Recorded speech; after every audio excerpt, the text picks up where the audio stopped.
I see. Outside or something. Oh, I see.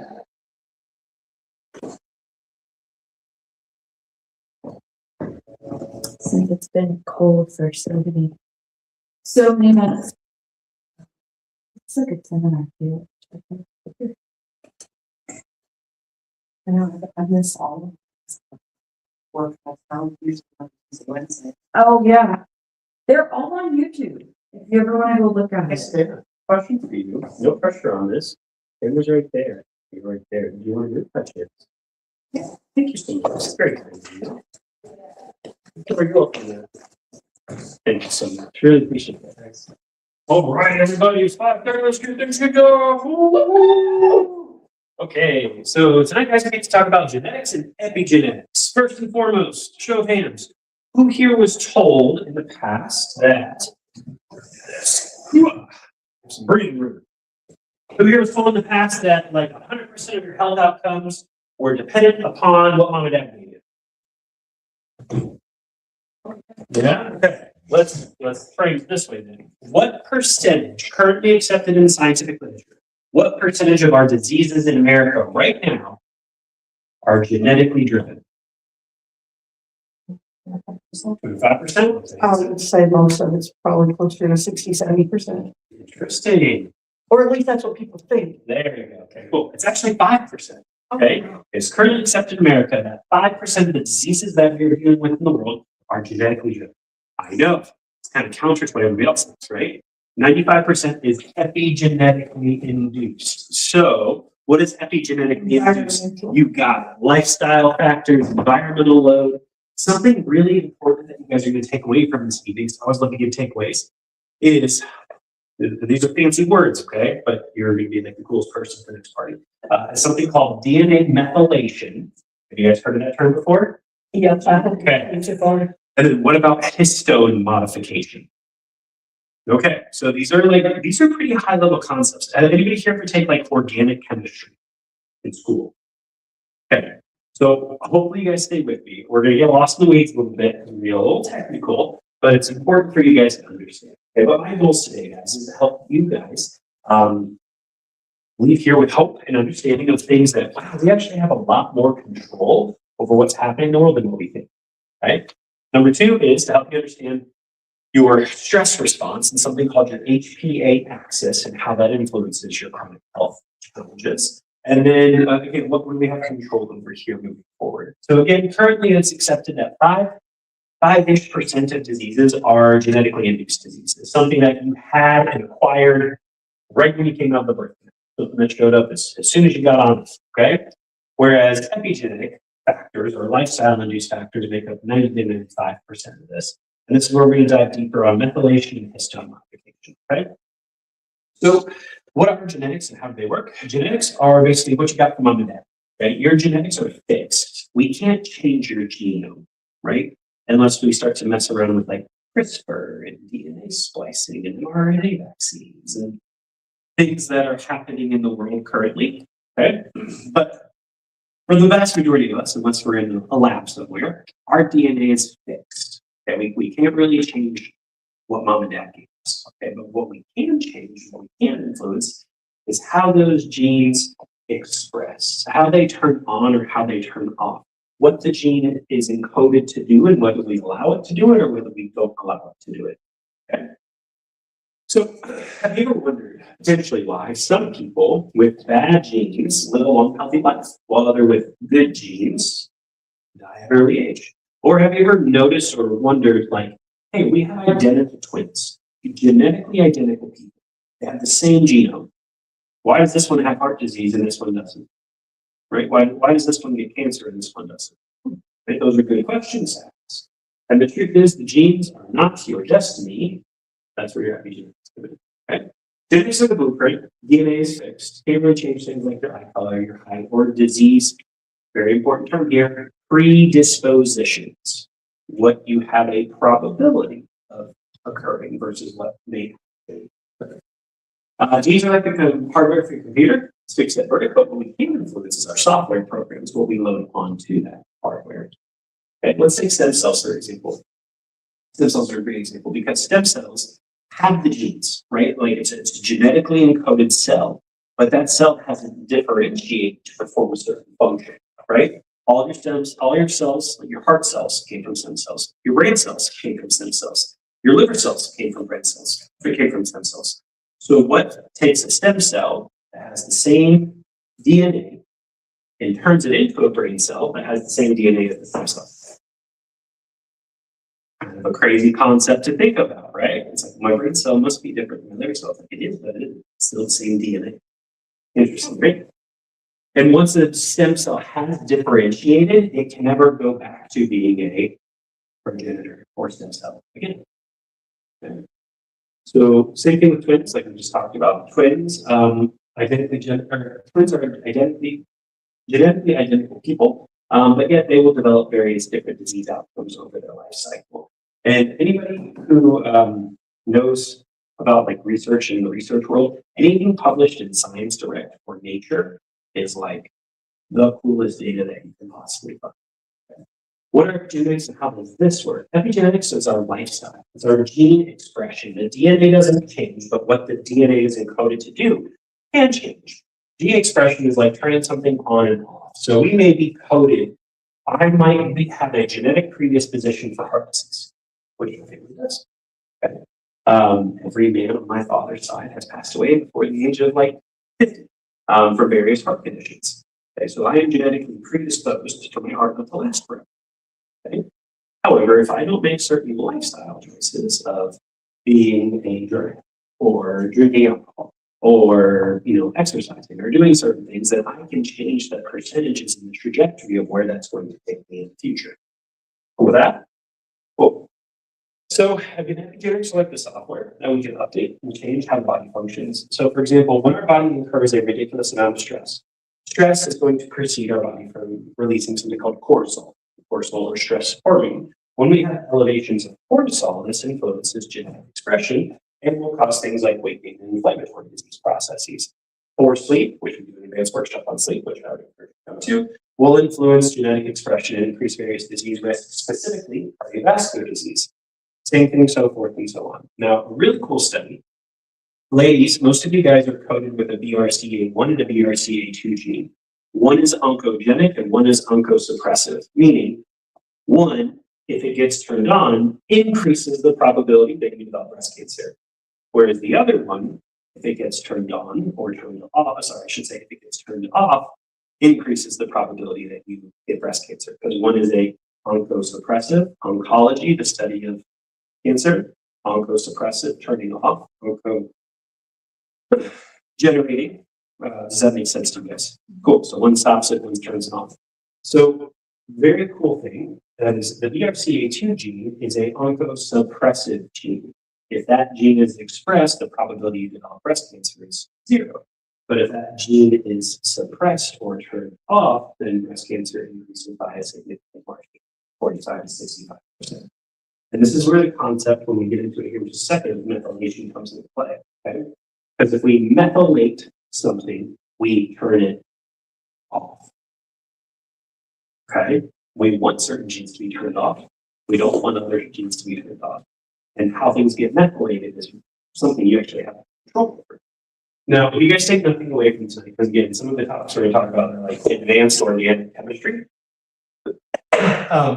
This is the blueprint, the framework that's going to help you to be successful. A lot of people in the world, a lot of people in America, chronically ill, right? Currently accepted 54% of children are diagnosed with 1 in 20 chronic health conditions.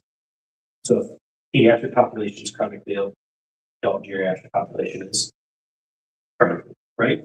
So where do all these diseases come from? Well, disease expression comes from cellular signaling, inflammatory load, different molecules, methylation, things that we're talking about. Okay? Inflammation, though, is a vital and necessary piece of the health equation. Right? If I sprained an ankle and I damaged a bunch of tissue, I would want that thing to blow up and swell up, right, to stabilize the area. And then that inflammatory response of all the damaged tissue is going to tell my brain where to send resources to help heal the tissue. Does that make sense? So acute inflammatory reactions, very beneficial, very healthy for the body. Chronic inflammation, not so awesome, right? And the thing that precedes an inflammatory response is our various stressors. So the example I just gave is a sprained ankle. That's a physical stressor, right? But there's also chemical stressors, and there's also mental emotional stressors. And the cool part about your body, it doesn't really differentiate between what stress is being applied to. Somebody could like chase you down the street, you turn on a scary movie, eat a whole carrot cake, and pretty much the same things happen inside the body from a stress response, cortisol response, inflammatory node, and disease burden, which is why you can think yourself into states of high blood pressure, right? You can eat yourself into states of blood pressure, and you can move yourself into states of high blood pressure. Does this make sense?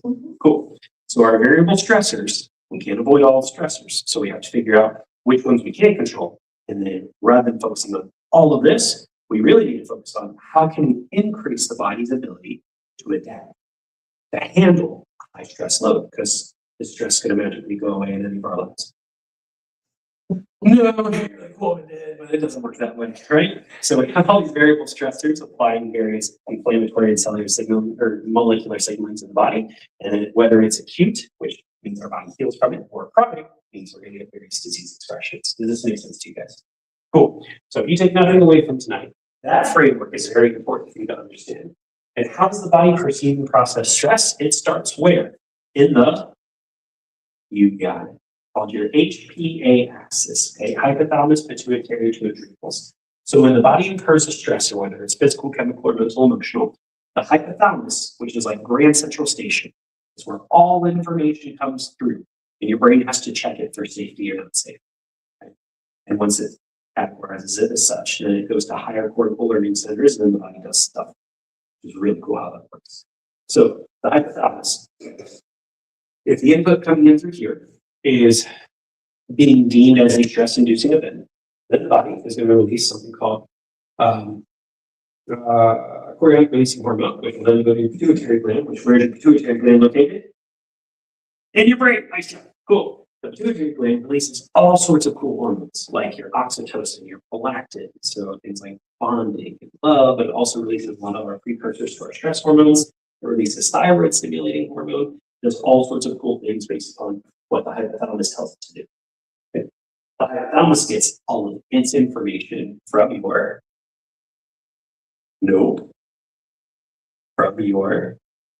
What did you say? where does your hypothalamus get all of its information? Where does all sensory stimuli start? From your nerves and your brainstem? From your nerves in your body, right? And joint position and movement is the highest quantity of information that the body provides the brain, which is why calming chiropractor is so stinking cool, because it helps your brain regulate itself. It helps diminish and makes that nervous system, that stress response so much more efficient because it provides better input to the hypothalamus. Okay? But then the hypothalamus tells the pituitary gland, the world's burning down. Release ACTH, which then goes to the adrenals, and that causes the body to pump up your cortisol levels, which then suppresses your immune system and does all sorts of other things, so like your leptin, your ghrelin, so appetite suppression, weight gain, your sex hormones, so forth and so on. Okay, so hypothalamus, pituitary, adrenals, cortisol release, chronic stress, chronic cortisol, chronic inflammatory load. This is like your alarm clock being stuck in the on position, meaning it's going to be the precursor to that disease state. Okay? Anybody like hang out with babies? Side being? Yeah. Has anyone ever picked up a baby and they were like, oh, baby? Their arms are rigid, their legs are rigid, they arch their back, they threw their head back really hard. You know what I'm talking about? That baby is already stuck in a fight or flight response. Because they are so hypertonic, their body is developing or trying to prioritize engagement of the extremities so they can fight and flight away from their problems faster. Yeah, kind of crazy, right? So those little baby nervous systems that are stuck in fight or flight, what's the trajectory of where they're going to end up in their 20s, 30s, 40s? So I was looking for a little bit here. Okay, so transgenerational stressors. This one's kind of a crazy thing to wrap your brain around, okay, because genetics are passed along, but so are the epigenetic expressions, which is really interesting to understand. So you know this, which I really don't like this term, but you know the term like generational stress, right? I think there's balance to it because the research is accurate, okay, but I also think it's kind of more of a crutch in some cases. So key idea. Epigenetic changes caused by environmental factors like stress, diet, trauma, toxins can be passed to future generations. Why would the body do that? Let's say we both grew up in the same tribe, and our tribe was a warring tribe. Would you want mom and dad's and grandma and grandpa's experiences possibly given to you so that way you can survive in that environment better? Yeah. What if we grew up in a famine tribe, right? We would want our bodies to be more efficient at processing or running on less calories. Okay, so this is where the confusion between genetics and epigenetics comes in.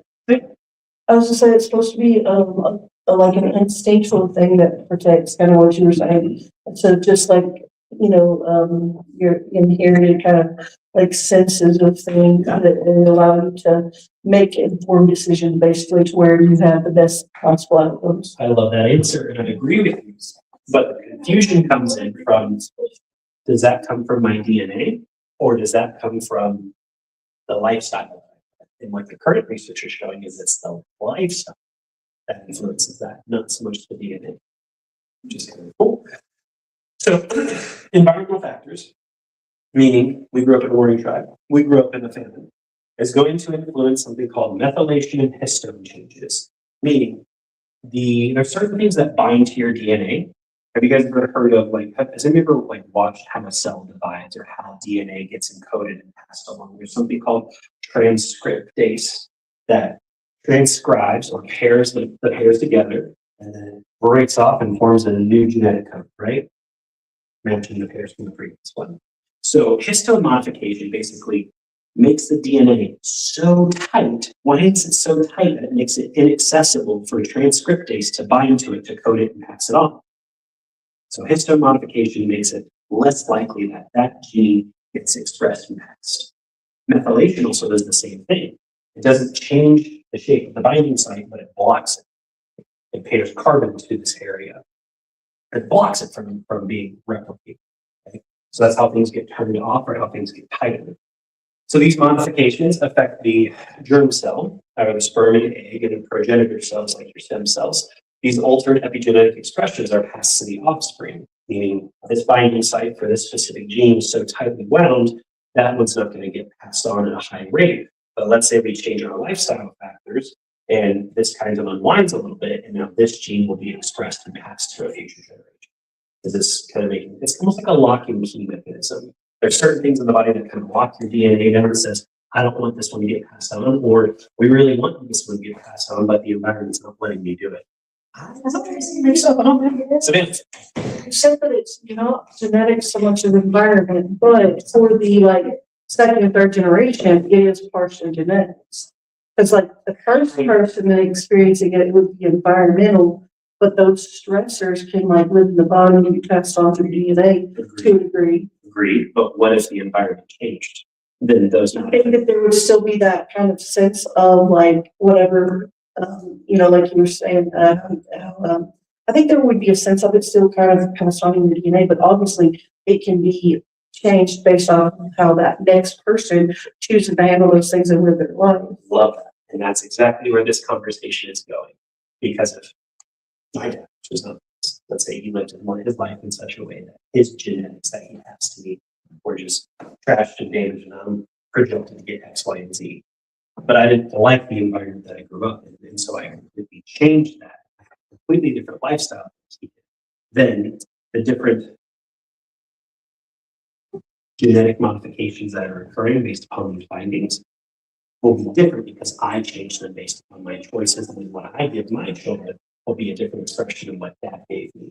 That's where this concept of my DNA is fixed is true, but it's not true. Well, it's actually a really hopeful conversation. Because it's man, grandma died of this, mom died of this, I'm gonna die of this. And then I just accept it as such. And it's our cells are constantly reproducing and stuff too until allows for change. Correct. And that's where these modifications between histones and methylation can change what gene is being replicated.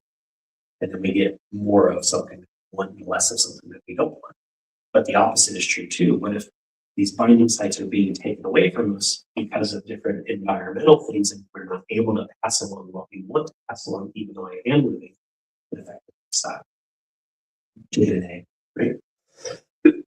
So cool studies on this.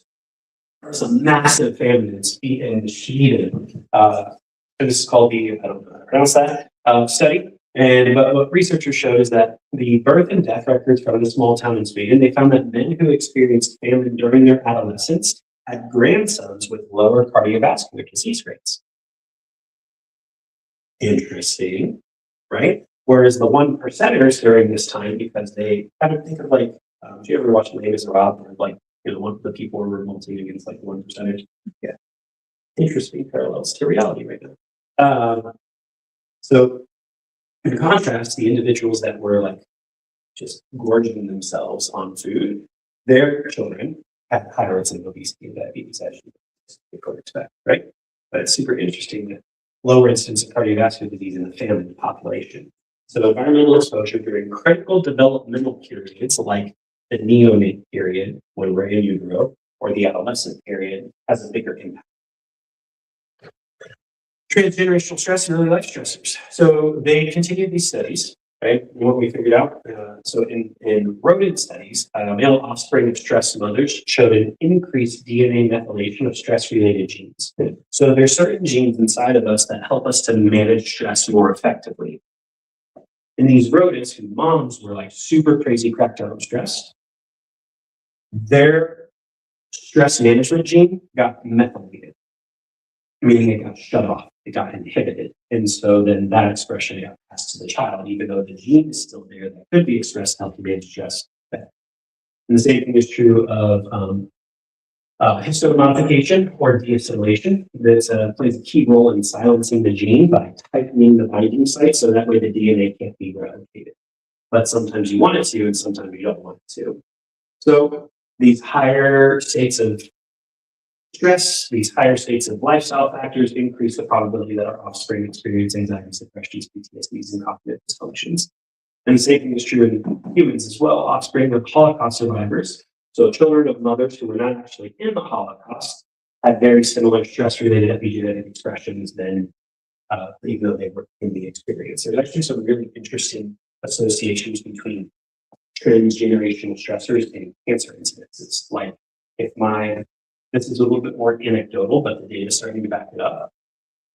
If for example, my grandfather was abused as a child, like his dad just like punched him in the stomach, then my grandfather and my father would have higher prevalence of potentially like esophageal or digestive cancers. Super interesting, right? Individuals that had more neck and throat trauma through a certain period of time may genetically predispose their adolescents or children with more thyroid-based conditions. Like super interesting. So what is epigenetics? Now that we understand genetics a little bit better, let's talk about epigenetics. No, it's okay. Put yourself at home, guys. Epigenetics is basically our life, our choices that we make every day. That pathogenesis model that I just shared with you are stressors producing the inflammatory response to disease burden. It's the epigenetics are the various stressors that we subject ourselves to, and what can we do about it? So, cool study from Cornish. Lifestyle changes in diet, exercise, and stress-related stress reduction altered various gene expressions in prostate cancer patients within 3 months. So they were able to physically measure it in cancer expressions. That's also why people with a really wonderful disposition on life that are like fighting cancer, do they have higher rates of success? Yeah, because they've got the mental emotional component figured out. But there's also the chemical component and the physical component to those stressors. So again, this is the concept of DNA methylation. This one's a little bit harder. A methyl group is a carbon with 3 hydrogens around it. So that again, we talk to you guys about organic chemistry a little bit. We don't talk about a lot, but there's your basic understanding. So when a gene starts to want to be reproduced, usually one side gets peeled off, okay? And then this other guy comes in and binds to it, reproduces a segment, and that peels off, and the gene gets put back together. And then this guy floats around and creates a new genetic structures. Yeah, you got actually our videos are coming up if we want to get a little science. Okay. But let's say a methyl group, a carbon and 3 hydrogens, comes in and binds right there on that guy. Then when this thing strips off, this will not be accessible to be reproduced in the future. So this is something called DNA methylation. This is happening to all of us now on a mass and kind of uncontrollable scale. This is a normal part of physiology. This is supposed to happen inside you, but there are things at B now that are jacking this process up dramatically, which is why their developmental rates, cancer rates, chronic disease, like everything is just shot through the roof. They also the reason why some women, like girls, are having their periods so much sooner than what they used to. DNA modification, methylation, histone modification, various hormones that are floating around in water and food supplies. Yes, absolutely. And the older we get, the more that we start to look back and recognize it's like schools didn't used to look like that. Like the majority of children did not fit that. Right. And now they do. So like Not doing like postmenopausal, like 51. oh, I just saw this really cool study out of Japan. They had almost zero postmenopausal symptoms or premenopausal symptoms because they eat excessive. Well, in this study, what they were correlating to was they eat a ridiculous amount of what kind of food? Rice, fish, Seaweed, specifically. Sushi. Seaweed.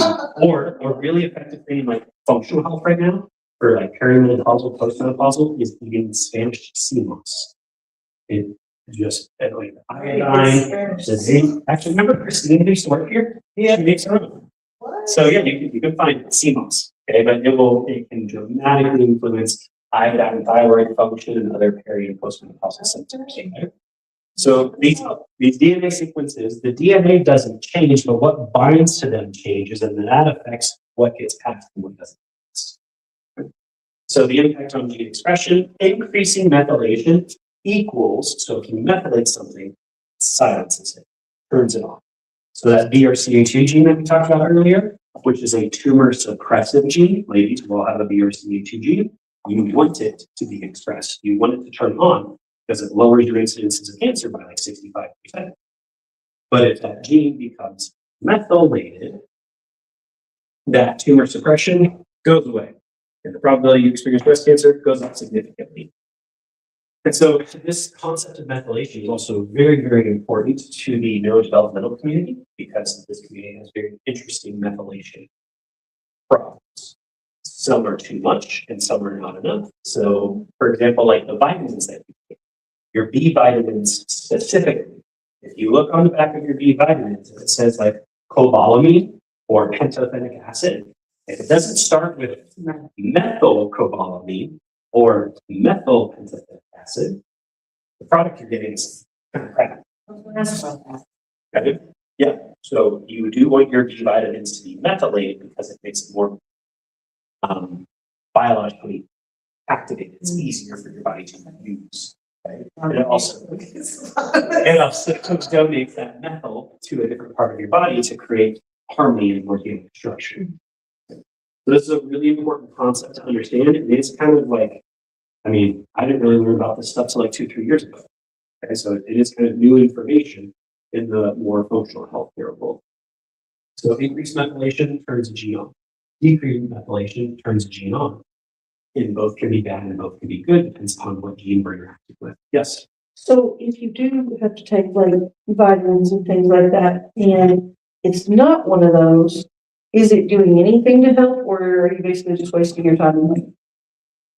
Because the bioavailability is so low that you would have to take an excessive amount over a very long period of time to increase levels, which is why some people, not specifically like vitamin D methylation, but some people are like, I'm taking like 10,000 units of vitamin D a day and I'm still deficient. It's like, then you're not absorbing it or it's not the right formulation for your anatomy. Okay. And there are really cool labs that you can run now through companies called like functional health labs or vibrant labs, which we can point you in the right direction. We can order them for you if you want.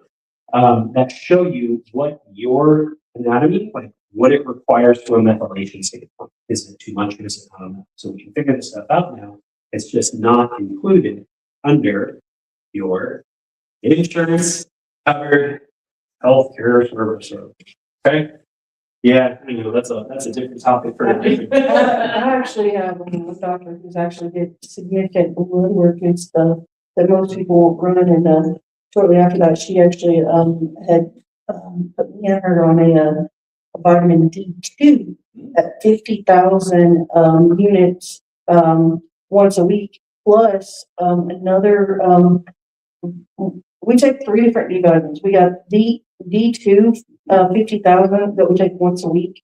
And then we, every day except for the day that we take that, we have to take, vitamin D3 plus K2 at, 5,100. And then of the evening, we take another 5,000 just D3. Wow. So this is a good example of how true healthcare is getting much more specific to the individual versus like, hey, let's come in for your annual physical, let's run your CBC, CMP. Oh, your numbers look good, doc, I don't feel good. Oh, your numbers look fine, we'll see you in a year. Okay, because there is a lot of uniqueness among us because we all have our own individual genetics. And this equation is happening inside of all of us. It takes a little bit more effort to figure that out. Okay, so methylation in action. Normal healthy methylation turns genes off that shouldn't be active, like cancer-promoting genes. Keeps the immune system genes function properly, and also helps with brain development and memory function. Abnormal methylation, meaning too much, suppresses genes like that oncosuppressive gene, which means we have higher incidence of cancer, anxiety, depression, or various disease manifestations. Hypomethylation, too little, causes an overactivation of genes. So, would you want to treat the hypermethylator and the hypomethylator the same? No, this one needs more, this one needs not so much, right? We need to figure out how to kick off more methyl groups in this person. We need to figure out how to increase the affinity and binding of methyl groups in this person. Two different problems to have. What if you have both problems in different areas? Great question. Don't know the answer to that one. Great question. Then we probably have to find targeted approaches in what order, and probably there's something a little higher. No, it sounds crazy, but it is possible. Yeah, definitely, but super interesting. So epigenetic influences on methylation data. So nutrients like folate or methyl tetrafolate. Methylfolate reductase. Yes, methyl tetrafolate or folonic acid. There's some really cool literature coming out about like neurodivergent individuals or autistic individuals taking folonic acid, which is a different or a precursor to folate, seeing dramatic things happen. I've got a nephew that he is in the National Business Journal because he has a genetic disorder that nobody else has. And it's some kind of neurodivergent thing that he's could be on like a feeding tube, and then his vision, and I never think he'd ever walk, but he's walking. That's cool. Yeah, he's a twin. Oh, cool. The girl, she is great, thriving, and he's the one that's having all the issues. Great example, right? We have epigenetic expression and a genetically identifiable profile. So what happened in this equation that didn't happen in this equation, right? Or maybe the differentiation between male and female, which happens around 4 weeks of development and gestation. Because all babies start with XX. And then they differentiate. That's why everybody has. Doesn't that start around like 12 weeks or something? Start week 10, 12 weeks. Yeah, it's exactly. Differentiation occurs. So, but anyways, things like folate, which we get from various food groups, B vitamins, specifically the bioavailable components that we get from food, and not necessarily always supplementation.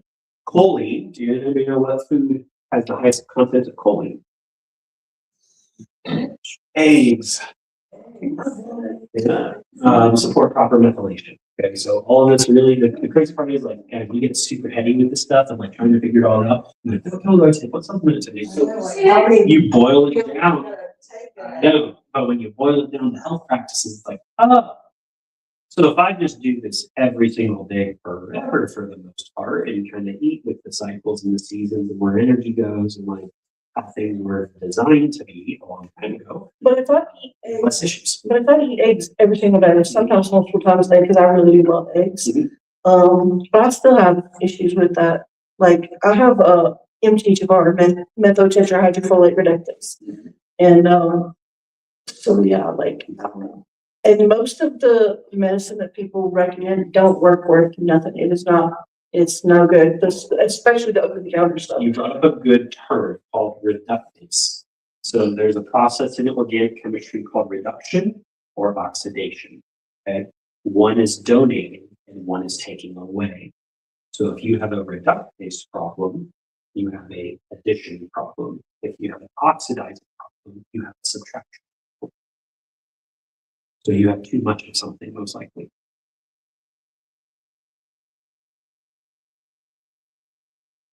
Okay, I'll think on that for a minute.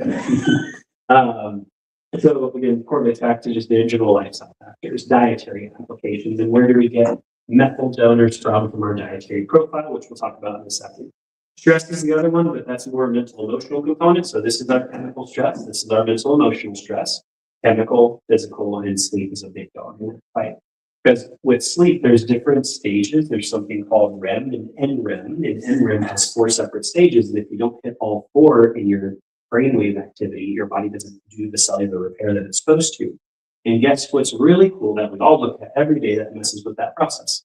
You got it.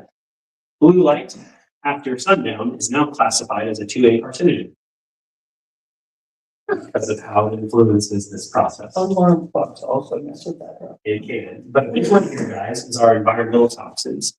Things that a lot of products that are being used. So you want to, if you're drinking plastics, which I don't recommend, you want to be BPA free. Because BPA is going to dramatically influence things like thyroid and sex hormones and increase probabilities of cancers. So a good example of denamethylation is cancer. We already talked about this one, that BRCA gene. Okay. Here is volume on this. I don't really want volume on this because she is super technical. Okay, cool. So this is an example of DNA. Okay, parts of the DNA, our C and Gs, are bound with methyl groups, meaning what? Can these guys be copied now? Nope. Methyls mean inhibition, right? It's blocking. So the DNA has something called histone tails, which these are different binding sites. Okay? But when histones get modified, it tightens the structure and makes it less accessible for something called RNA transcriptase to come in and bind to it and reproduce the DNA. So that's really what's happening on a macro scale inside of us. So how environmental chemicals disrupt methylation? Certain chemicals and toxins can either increase or decrease, meaning suppressing or activating. And various chemicals that cause this are particularly coming from our heavy metals, our cadmiums, our arsenic. You guys know what food group, which we all eat a lot of, has the highest level of arsenic? It's on where it's farmed from, but it's also soil. Rice. Like what happens when the shells and casings of rice contain a high level of arsenic. But things like our aluminums come from what we cook with and also what we're injecting into people, right? I'm not sure if any of you guys cook with aluminum, like over the stove or we wrap things in aluminum, throw it in the oven. Yeah. I encourage you to get away from that practice. Parchment paper is definitely better. Unbleached parchment paper is a much better alternative to that. Okay? So what's the best thing to cook with? Because Cast iron and silicone and what cast iron? I'm trying to find out from Silicone is not the worst. this is Hunter, but he's got collapsed ear canals, which is part of the genetic Alzheimer's. What does it think he's losing his hearing now? Yeah, so I'm trying to find exactly what they call it because it's like nobody else. So rare. It's so rare. Now, usually if things are so rare, we have a hard time finding things that work because there's so few people. But if you take more of a macro perspective of like, okay, he's got an interesting antidote to him. Yes. What are the things that I know? Okay, we're going to feed him this way. We're going to do these therapies. We're going to make sure he sleeps in this rhythm and cycle. Those are the things that can help upregulate the best expression of potentially a genetic predisposition. That actually correlates a bit more to our workshop next month on neurodevelopment and gut health. So primary sources of cadmium, guys, is tobacco smoke, metalworkers, jewelry makers, and unfortunately, root vegetables that are grown in contaminated soil. A lot of our soils, because of our lovely ag practices in America, have a lot of junk in them. One of the big dogs is glyphosate, or the primary ingredient in your beloved Roundup. The weed killer, Roundup. They banned that? They did. So they did, but then that company filed for bankruptcy, and which is Monsanto, and then they got bought by a different company, and so they still make the same product. Okay. Same thing with like the Sackler thing, Purdue Pharma, when they got hit with all those massive fines for the massive opioid epidemic, bankruptcy, opened up a new company, and treatment program. Right, I understand that deficit. Yep, you got it. I did That was that. such a good. That was. Do you guys have not seen the series Dopesick? They have done such a good job of showing how research can be funded and manipulated. And then lobbying does this, and then Yeah. June 6th to 12th, I'm going to Appalachia to actually Kentucky on a mission trip. Cool. First time we've ever been. that's Did good. you know that there's actually a book too? Yeah. I got to meet the author. Oh, cool. That's a beautiful book, but my team did a great job. He sure did. So if you guys haven't seen it, I'm encourage you to check it out. Sorry, I got off track there, but glyphosate, sorry, one of our most common pesticides is heavily, like those levels are incredibly high. They have very, very, very common baking. Do you know which company? Yep, Gerber and Quaker. Okay, if any of you guys consume Quaker oats or Cheerios, you need to stop consuming. Cheerios, are you kidding me? They have the highest levels of glyphosate of any foods tested. Wow. Cheerios, Quaker oats, Nature, or sorry, Kind, Let me get into Elizabeth. Kind bars. The Elizabeth, that brand is Elizabeth, they're like, it's, I mean, it's got high protein. Cool. And just gotta be careful about this stuff. So there's a really cool website, a cool app. It's called EWG, Environmental Watch List something. But basically they will help you, like if you're going through the grocery store and you're curious about certain products, it'll tell you what burden that product is going to potentially place on that product. That's one for like, cosmetics too, right? Yep, cosmetics, shampoos, cleaners, laundry detergents. But then when you start diving down this rabbit hole, you're like, burn it down. There's nothing I can buy at the store. What am I doing here? So you guys ever heard about meat glue? What is it? Meat Oh, glue. that keeps it red? So it will take like the pustule, like the really nasty parts of the meat that the butchers aren't going to use and serve to anyone.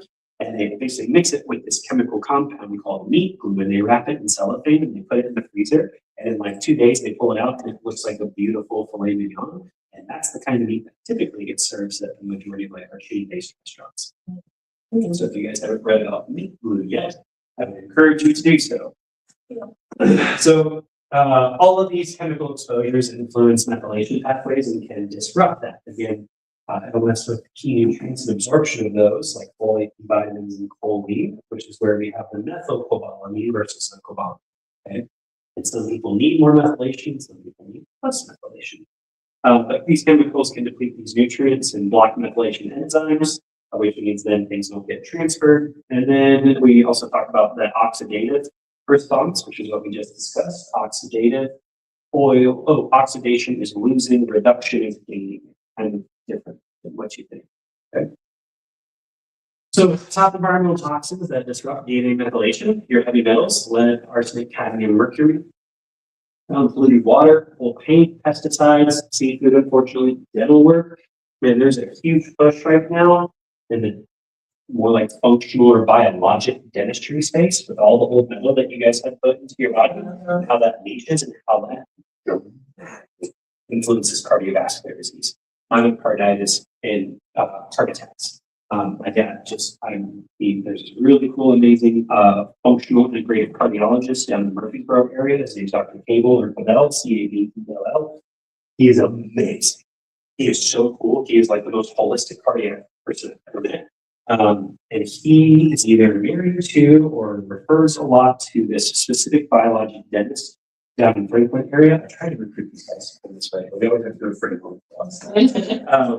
And so she goes in and basically redoes all the old dental work. It is not cost effective. What do you mean metal? Metal, like the fillings that people get. Those are metal? Yeah. So I have implants. They're titanium. And titanium supposedly is a non-leaching metal.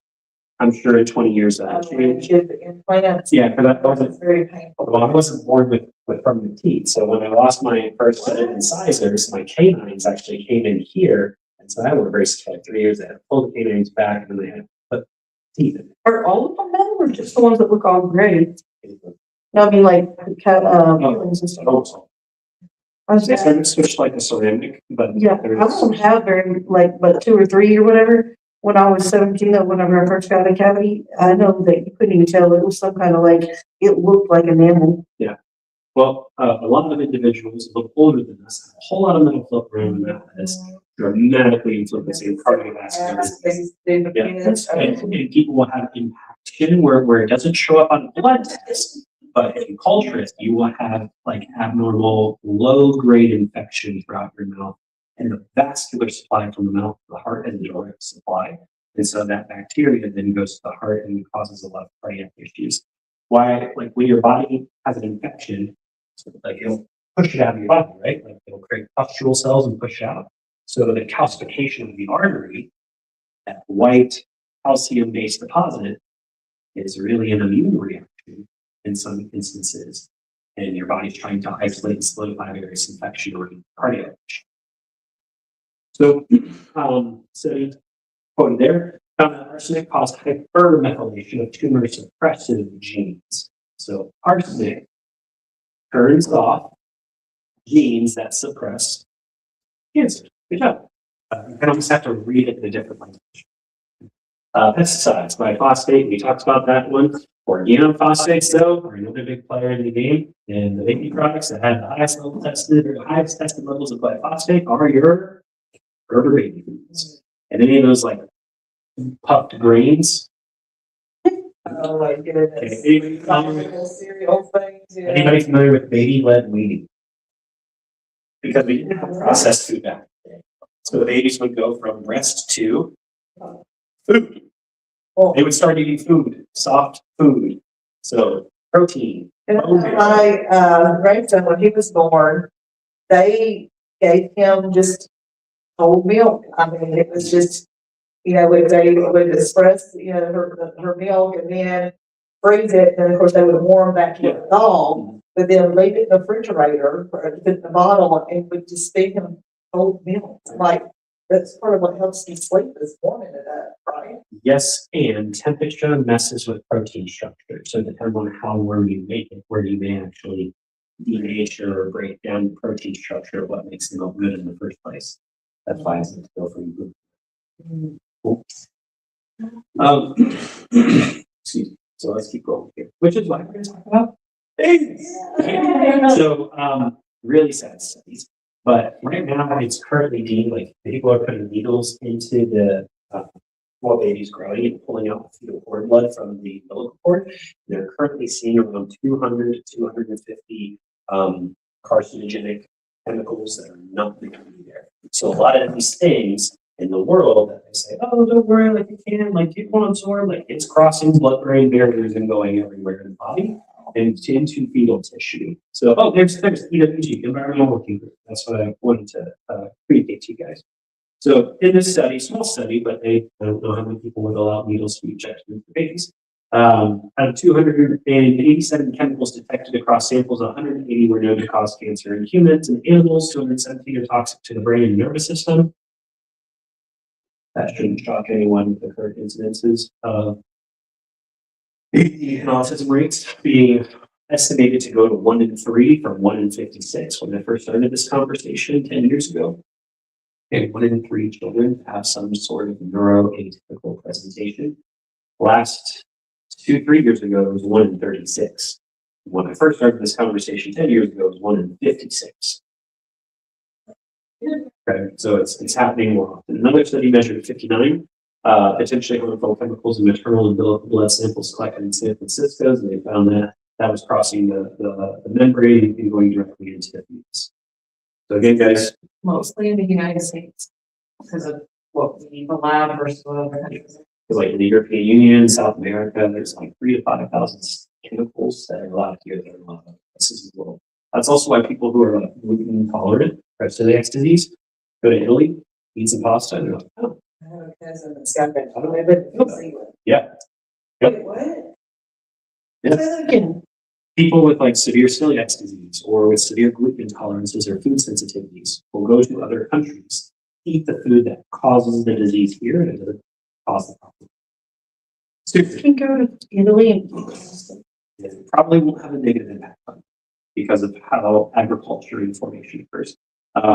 Seriously, like look up, or if you go to the grocery store here around town, don't get too crazy, but find an authentic imported derived product from Italy, cook that noodle, see, only eat one, see how you do. You'll And probably- Nicoletto's in Donaldson, they make their own pasta. Gotta be careful where you're sourcing your greens from, and also milling greens. Okay. Because from milling time to consumption time dramatically affects the bioavailability of nutrients. My ask this year for Christmas was a grain one. And I did not, so that's okay. There's attachment to a KitchenAid to build grain, but it burns out the motor in the KitchenAid pretty fast, so we haven't gone that route, but I really want to bring color. And guys, I'm not going to touch on this in depth. I really just want to present the idea to you. Because it's not within my scope of practice to really talk about this, okay? Vaccines. Let's just address the elephant in the room, okay? Every single vaccine that is on the schedule, if you pull the insert and you actually read it, section 13.1 of every vaccine that's on the schedule says that this vaccine has not been evaluated for carcinogenic or mutagenic effects or its impairment in fertilities. Meaning, this has never been studied on the impact that it's going to have on your DNA or the DNA of your children. Ever. And if you follow Robert F. Kennedy Jr., or you follow that court case all the way to the Supreme Court, it was just proven that nothing on the schedule has ever been studied against the placebo in the last 32 years. This is why I have to. So, Or against, yeah. Against. that is not within the scope of practice. However, How are we doing any kind of research or anything if they're not even? not actual placebo-controlled trials. They're not injecting water and saline compared So to. where are they getting their information from then when they say that they like? I would encourage you to check out ICANN.org, Informed Consent Action Network. Del Victory and those guys and the data that they're publishing and what they are proving. ICANN.org is where you will find a lot of answers to these questions. Okay? So top environmental toxins that disrupt DNA methylation, heavy metals and adjuncts, okay? Top environmental toxins, air pollution, particulate matter, diesel exhaust. That's gonna mess with us, okay?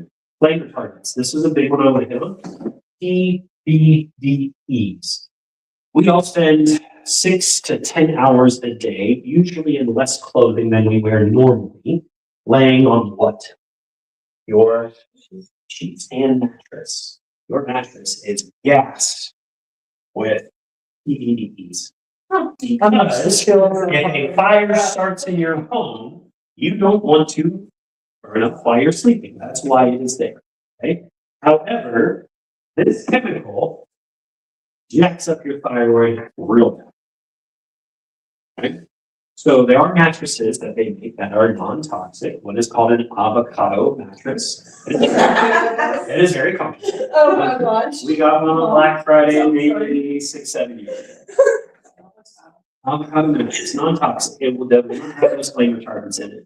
Have you guys been reading about or starting to study the effect of our clothes on us and the vibrational frequency of polyester compared to organic cotton and the impact that has on testicular function and vaginal flora and your microbiome and this gets real interesting when you start to dive down there. Okay. Alcohol and tobacco, we know both of those impair methylation pathways. They impair the liver specifically, and the liver is one of the primary organs that helps you to formulate and utilize your B vitamins, as well as manage and generate cholesterol. And cholesterol is so vitally important to your nervous system to develop and brain the formation of white hormones. Okay. So how to protect against methylation damage? It's a little crazy. We've got to be better conscientious consumers. We got to figure out what products that we should be using and not using. And the really hard part about that is all these really beautiful startups that start things the right way the first time around get bought up by Nestle and other larger corporations, and they change the formulations, and then it's not good for you anymore. So you have to sit and not stay on top of it. I was gonna ask about the vaccine. Yeah. Way back before Mhm. some of the old vaccines, that they could get polio or whatever. Mhm. Have they been changed by the pharmaceutical industry? So like if they were okay, That's a good question. have they been changed? So like, That's a good question. obviously, I'm old enough to have that MMR. Mhm. Like, did that change from 50 years ago when I got it? I would assume yes, but I don't 100% know the answer to that question. Was it more safe when I got it and less safe now? I'd like kind of like. It's a good question. Yeah. I don't know the answer to that. That's a good one though. So how to protect against methylation damage? We want to eat certain things, and we want to reduce certain chemical exposures, and we want to support detox pathways and just help our body do its job. So, for example, methylation pathways, we need folate. Folate comes from leafy greens, particularly, and we want the bioactive version, which is why we want to eat it from living food, so that way it can donate good stuff to us as our body digests it. Right? That's where your spinaches come into play. B12, mostly animal products. Do you guys know what food could be a food if we chose to eat it? What animal product contains the highest dosage of bioavailable B vitamins? What part of the animal? Brain. Liver. Liver. If we all ate liver more, we would have very few B vitamin deficiencies. Okay. I mean, gizzards are better, but too bad. Choline from eggs, and then beets have babenine in it, but also beets contain a very high load or dosage of nitric oxide. Nitric oxide is a necessary molecule to keep our cardiovascular system. Yeah, not really also. Beets, beet juice, liver, Juice. Yep. All the stuff that we used to eat, but we don't anymore. If you can read that, that's his disorder. Ooh, okay, letters and numbers. You have to email that one to me. Okay. I may have to look into it for you though. Okay. Reduction of chemical exposures. This is where the EWG comes into play, but we have to be very conscious of what we're using. Like, did you guys see the most recent thing about Teflon? One small scratch on a Teflon pan releases about 10,000 microplastics into the body. Microplastics is kind of like a trending topic right now because it's messing with people. I don't know an effective way yet to get it out of our system. I know there are protocols for it, but I don't know. Yes. I was gonna say, if you like making your own juices, beet juice with spinach and a little bit of green apple is. Throw some pomegranate too. Detox pathways. Okay, so how can we help the body to get stuff out of us? Number one, through shredding, which is why saunas are a really good idea, but also just physical output and exercise. There's also a really interesting study that shows if you sauna like 3 to 4 days a week, your incidence of cardiovascular, like the probability you have a heart attack is now like 60%. I just went to the gym yesterday, it's got a sauna and ice. Good. And that's actually one of the places next door because it supports holistically what we do. Yeah, and the red, was it? Red light therapy. Yeah, red Yeah. light therapy. Red light therapy has to be as close to the skin as possible for it to be effective. So if you see those like red light rooms where people like sit in a chair, Not doing anything. doesn't do a lot. Yeah, no, my daughter-in-law had the red light, night lights and stuff in the nursery. So different impact. Nervous system regulation. Being in a red light environment will downregulate the nervous system. So very good for stress response. But if you're trying to use photobiomodulation or light-based therapy to like kill fat cells or to help the body to build more blood vessels to a damaged tissue or area, it has to be applied directly to the skin. What about like the salt case? Oh, sorry. Yep. Salt So case. again, more nervous system regulation than photobiomodulation. Okay. So still good that the light's penetrating your eyes versus your skin. Okay. The depth of penetration here is going to be very minimal, or the depth of penetration here is going to be really good, and it will influence neurochemistry. Okay, but it won't do the fat loss stuff or the other things that you could potentially use red light. Okay. Good question. I had never actually heard about the red light stuff until, a little while back. I went to do, a waxing thing, cause, looking at your hairs and stuff. But whenever I was doing that, I have really sensitive skin. And so it doesn't matter which kind of wax they use, because even when they would use the stuff that's for the sensitive skin, like I would just break out really easily. And over time it's gotten a little bit better, but like they told me about the red light thing, and that was something that they would end up doing after waxing, because they said that it would actually, like kind of cut down on bacteria and stuff and like help it to heal without having a reaction. Yeah, during the COVID, period of time, people were using those UV lights to sanitize things because Yeah. light kills different forms of bacteria that are supposed to be interacting with. Liver detox. Liver gets very congested, especially for a lot of us, with various lifestyle practices. We consume a significant amount of sugar, or really any sugar.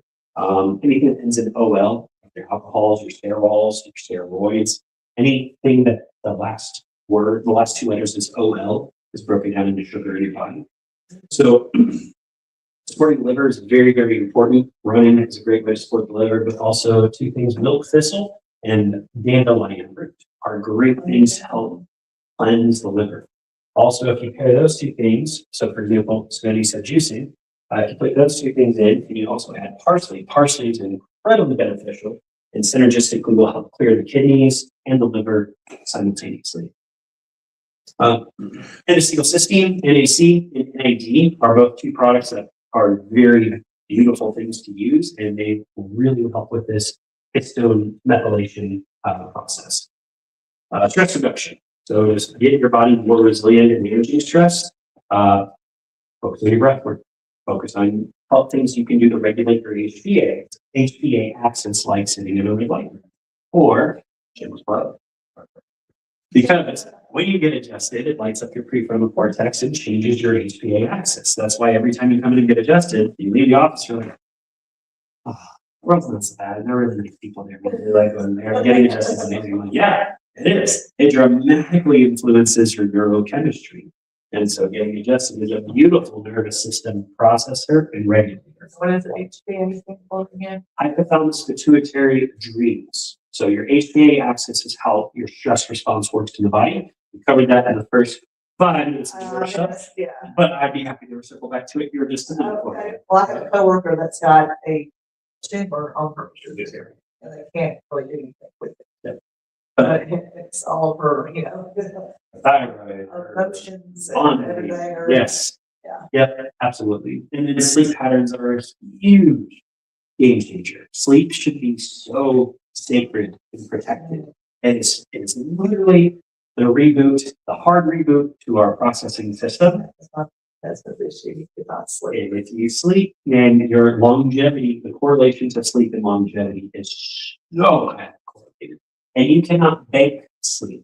Meaning, if you have 3 consecutive bad nights, you can't just have then back it up with 3 good nights of sleep. It's an exponential compounding problem where if you have disruptions in sleep, it takes you 2-3 times longer to work back to baseline. You cannot bank that back. Okay? So we're going to dive from methylation into histones. Okay, your DNA is approximately 6 feet long. Yeah, but it's bound and wound and spiraled in such a way that it compresses into the nucleus of a cell. Oh, I know. It's like one of those. God, that's amazing. So, histones are protein molecules and are wrapped in spools, and it's wrapped around the DNA. The DNA is wrapped around it. It's all one big thing. But the more tightly bound this is, the less accessible it is to our body to be able to change it, to activate it, to suppress it, to code it, to pass it on. So why histones matter? Histones control how tightly or loosely the DNA is wounded, meaning its ability to be expressed and read. If we have loose DNA wrapping, meaning if it's open, then it's open for business. It's like, hey, come find me, I'm doing my thing. I'm shining bright like a star. But if it is tightly wound, then we are going to be suppressing that process, and we can't access it. So it means we can't turn it off, we can't turn it on, and we can't replicate. Right? So how histone modification affects your health? If it goes wrong, if we have acetylation, big fancy terms. Basically, these are different organic chemistry terms, meaning something's being put on it, something's being taken off of it at certain sites based upon what number of carbon it is. But basically, if we have histone modifications, DNA methylation, phosphorylation, ubiquitination, it messes with gene activation, silencing, repression, activation, repression, suppression.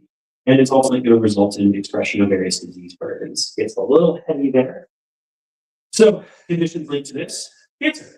Hypermethylation of tumor suppression genes is going to increase the probability of cancers. Environmental triggers for this, heavy metals, vaccines, foods, smoking, tobacco, BPA's, plastics, and your flavor charts, right? Obesity, increased histone acetylation of metabolic genes coming from your phthalates and your glyphosate. Food, and the crap in it. Infertility, histone acetylation from your phthalates and your BPA. Again, plastics. You guys, have you started to see that your shampoos are saying phthalate free?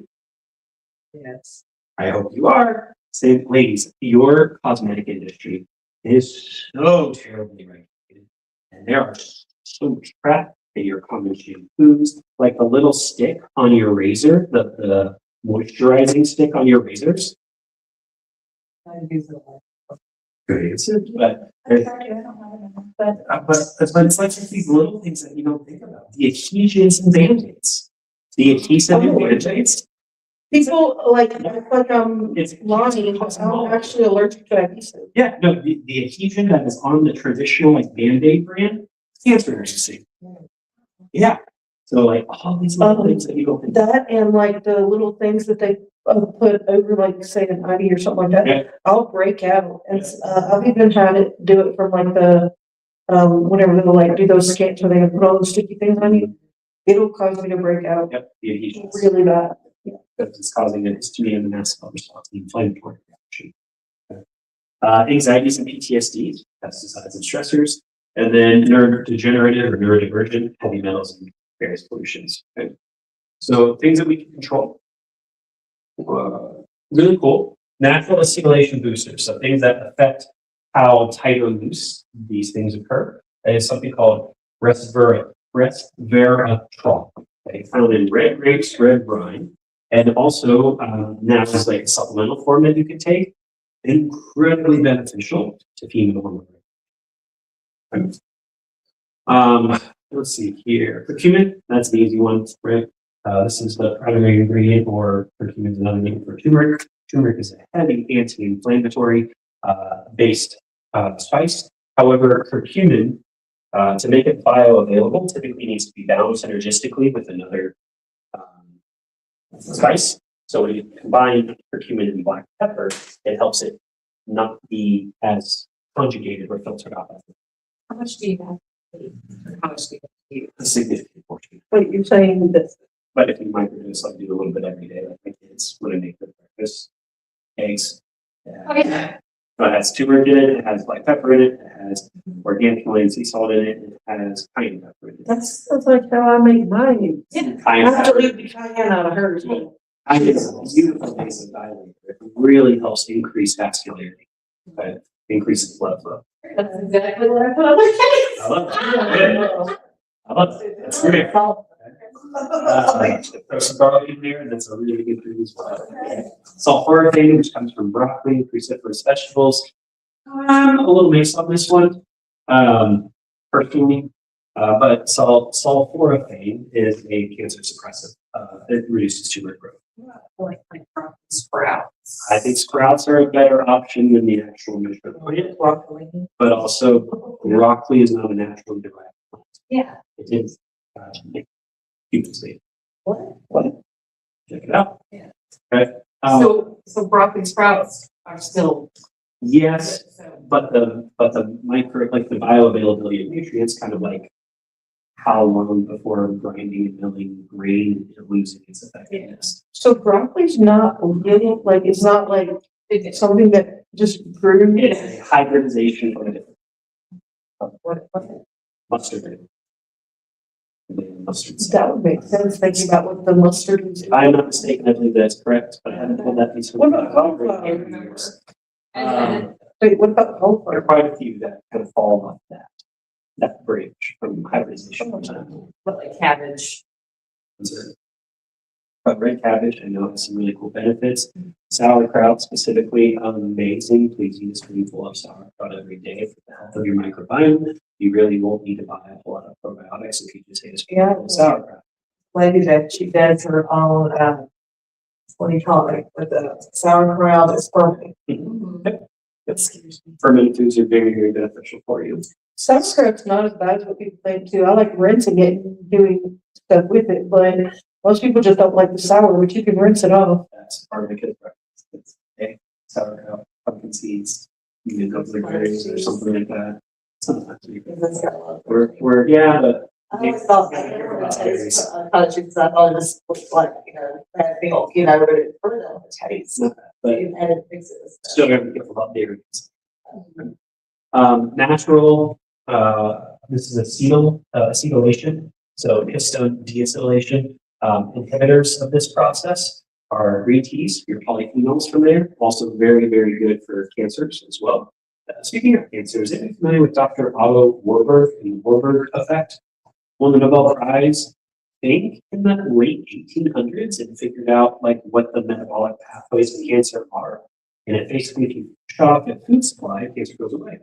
One of my dear friends and mentors, Dr. Pete Sulak, who practices out in Knoxville, last year was diagnosed with stage 4 brain cancer from a 0.002% chance to live past 6 months.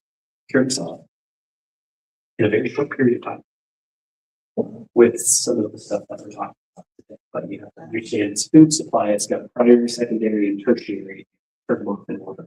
Do all cancers feed on the same things or do different cancers feed on different things? Good question. Don't know the answer to that. Worth a Google or worth a deep dive and research on it. Okay. To balance histone and histone modification and methylation, balancers again on our leafy greens are betadines from quinoa. Quinoa is also the only sprouted grain that has a full spectrum, a broad spectrum of branched chain amino acids. You can get the majority of your protein supply or amino acid needs from quinoa as long as you consume the protein. Encourage proper histone phosphorylation. Phosphorylating something is adding a phosphorus group to it. Important from magnesium and omega-3s specifically. And to protect against ubiquitination, you want to consume things like cilantro, parsley, chlorella. What is the best magnesium? There's different types of things. The question depends on your chemistry, but typically magnesium glycinate or succinate has a higher affinity or a greater utilization than magnesium citrate. And magnesium citrate is what you will find in same thing with like your vitamin C's where it's ascorbic acid. Isn't there another one? But chlorella is a really cool binder and detoxer. I do the greens thing every day. What is it? Chlorella? It's like a sea algae. It's in this greens thing that I drink every day, and it has basically everything that we just talked about here in that product. And so I put my parents on it, I drink it. I did drink it. It's not cheap, but it also has like everything in it for like your daily allowances, your reds, your greens, your adaptogens, your mushrooms, your pre-probiotics, your enzymes, like it's all in this. So it's a very, for what you get for it, it's very cost effective. Flavor, sweeten. That tastes good. I'll take options too. Oh, okay. So I just, that tastes good, but that tastes great. Okay. But Oh, it doesn't have stevia or. you can get a stevia, but I'm putting it. I go sweet if you, I can grab it for you if you want to look at I'll take option two. Yeah, Like, love cilantro. Oh, so cilantro is great, but both they do two different functions, right? And then various lifestyle strategies, so like vitamin D synthesis. Fasting is one of the most underutilized tools that we have available that is biblical in nature. We are meant to be in fasted states for long windows of time. The longest recorded medical fast in history, the guesses, 40 days. Actually, there's been more than that. Okay. That's most people can't even. Right. I think it was like, About 72 hours once a month or so. It makes me I think one of the ones that I heard about, wasn't it like 100 and something days? 366. 366 days, no food, water, minerals, IVs. Oh, okay, so. But somebody actually went a whole year, It was a medically induced fast. He dropped like 40 sometimes. It's crazy and he was able to go a whole year. without consuming food. Yes. Dude, that's awesome. So That's with your, No, it actually makes you feel great. well, like your body, your. he had enough metabolic reserves. And also when you are in a fasted state, your body typically recycles the least efficient tissue. Like your cancers and primarily disease scar tissue and recycles. I was thinking more like all his gut would stop. Like it's flexion, you know what I mean? Like that, if it's not getting that, it's not exercising itself. Oh, I understand what you're saying, peristalsis. Yes, thank you. The biggest thing is just whenever you come off of a fast, you have to start slow. Same thing with your parasitic cleanses. Yeah. Parasites consume a significant amount of chemicals. So when we detox from parasites, we try and kill them. When they do die inside us, they release all the heavy metals back into the bloodstream. And that makes some people very, very sick. So if you're doing a parasitic cleanse, it has to be careful with a binder, like a diatomaceous earth or a activated charcoal in order to pull that stuff out of your body. Also charcoal, like what a cool thing where people used to, like if they were poisoned or food poisoned, they would pull charcoal out of the fire. And I use a charcoal infused toothbrush. I thought it was really cool that it was historically accurate where they had this like Viking tribe. And there's one thing that they showed on the TV, I was like, oh, cool, where he like was poisoned by consuming some food that he was foraging for, some mushroom with it. And then he just took a bunch of charcoal, ate it, passed out, woke up, and detoxed. Doesn't garlic do the same thing? To a degree. Garlic is a really heavy antimicrobial. Black garlic is superior. The majority of the garlic we receive is bleached. So you can be careful. I just know, like, I actually took, one time I think, I thought that I had accidentally ingested some mold or whatever. And, I'm highly allergic to mold. And I had gotten some of those charcoal tablets and ate like a crap ton of garlic, because I like garlic anyways, and I was fine. But usually I get super sick. Good strategy. When I would get like a stomach bug, I'll fast, drink water, salts, minerals, and take activated charcoal, sweat it out 24 hours, and smooth sailing. Right? So, you want to starve a. Yeah, I forget the term. Feed a cold, starve fever. Yeah, that's kind of accurate, but really, Around. really, if you just fast in general, it'll upgrade your immune system and stimulate your progenitor and stem cells. Your body will go into repair. Most people don't, but most people don't fast long enough to actually get the benefits from it. Correct. You have to get. Sometimes I just sleep and say. And it's different for every person. It's different for every person, but like, I know for me, like, my favorite, like, and what helps me feel best is when I can fast for at least 16 to 20 hours. Like, it's great. The 1 meal and everything, I get 48, I feel real good. When I get to 72, I'm like, I've fasted for as much as 2 weeks before. but that's a good reset, right? If my body is so dependent on sugar that it needs to switch to a food source, which is where ketosis. It's also great for people who have, insulin resistance. But it has, you have to do it, because they can't put them into it.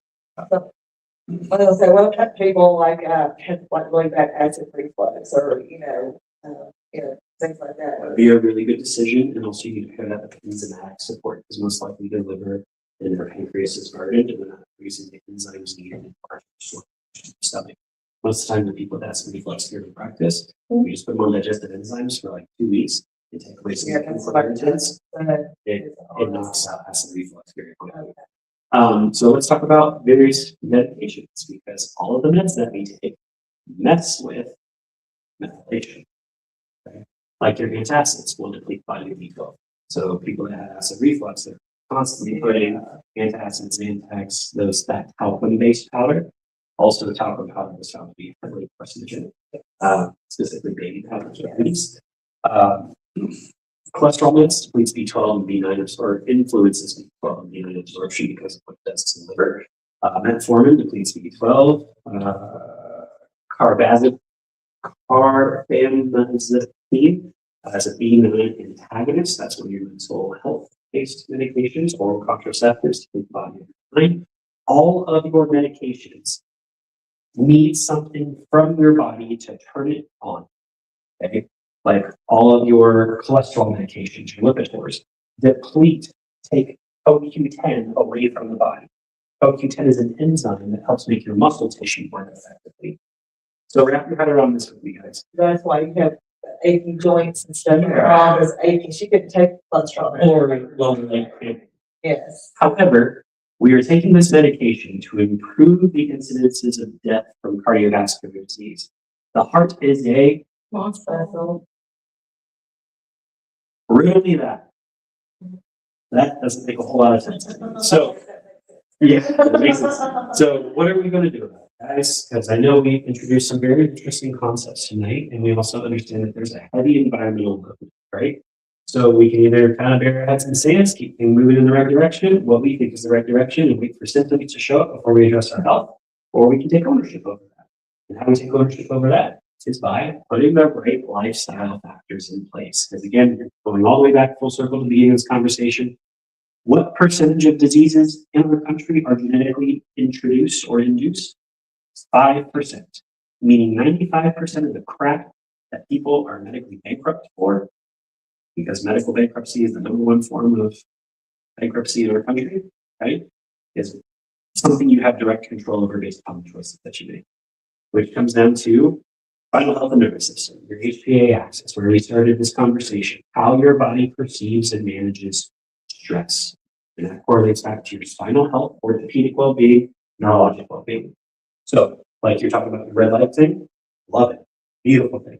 Where I kind of have a little bit of a bugaboo, or where I'm going to get on my soapbox a little bit, this is where chiropractic and PT kind of find each other, is they're both valuable and they're both needed, right? But PT wants to strengthen and want to work on muscles and like build the best support system that you possibly can, which I agree with. But why would we want to build the most stable support system around a cracked telephone pole? Telephone pole's still cracked, right? So why don't we do it together? Why don't we fix the alignment and the structure of the spine through chiropractic biophysics, spinal biomechanics, putting curvatures back in place, and do all the strengthening conditioning things together to hold that stuff together so you don't default back into what happens, right? But it's meant to be done together. So that's where this process is very, very important for the regulation of our nervous system. And people with really crappy spines can go sit in the red light room and feel very well regulated for 30 minutes, a day, a week, but the underlying tension and dysfunction of the nervous system still remains. So you're synthetically upregulating neurologic performance versus fixing the actual problem. It has merit. It's going to help a lot of people, but the underlying issue is still there of the mechanical structure applying too much stress to neurology, where we have to do so much more to counterbalance the stressors. Does that make sense to you guys? Cool.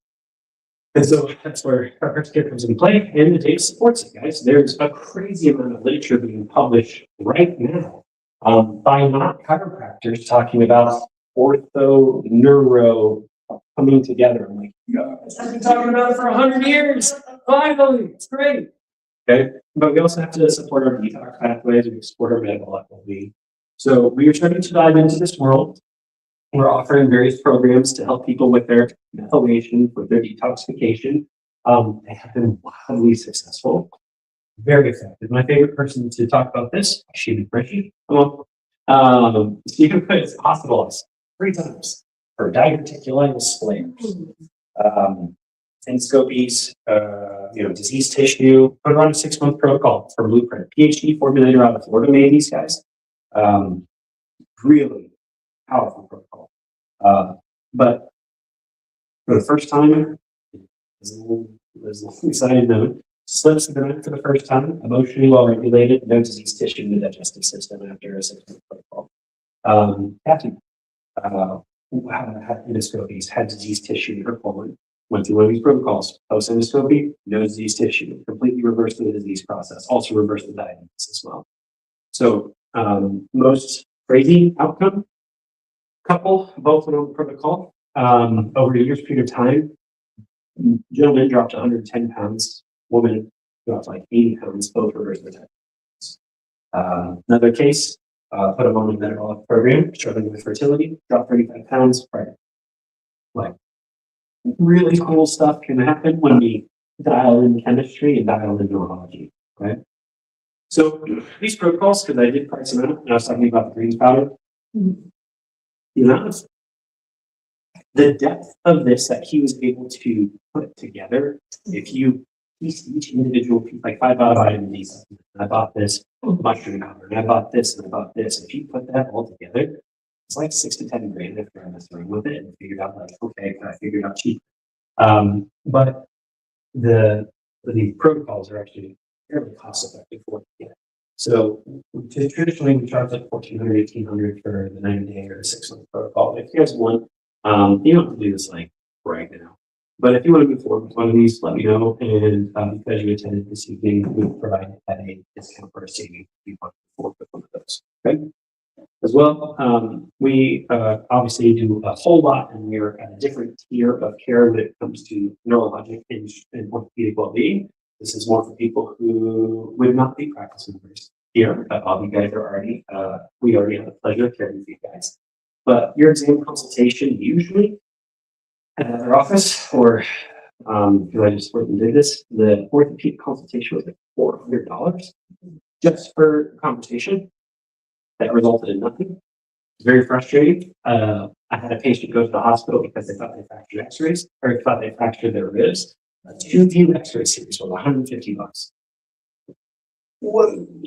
Okay. Neuro assessments, wildly expensive. Postures and range of motions, a little bit less in reference to orthopedic land. But you know, the value of what you guys receive here in your consultations and your exams is we charge pennies on the dollar. You guys are getting a ton of value with that. But for your loved ones, your family members, your friends, people that are struggling, that need this information, they're struggling needlessly just because they just don't know where to go or who to have on their team. If you want us to give them a call, shoot them a text, we can, but they will always be invited into the practice at $1,500 where they can get all these things done and then they can figure out what's the next step for them. So, guys, I hope this was a blessing to you. I know we covered some pretty heady topics. This is definitely in reference to our advanced workshops, the one that is the most like sciencey from like an organic chem standpoint, because we have to understand that process in order to really understand the impact of what it means. Right, that's what I'm just talking about. Right. But we have advanced workshops every month. We'd love for you guys to continue to attend.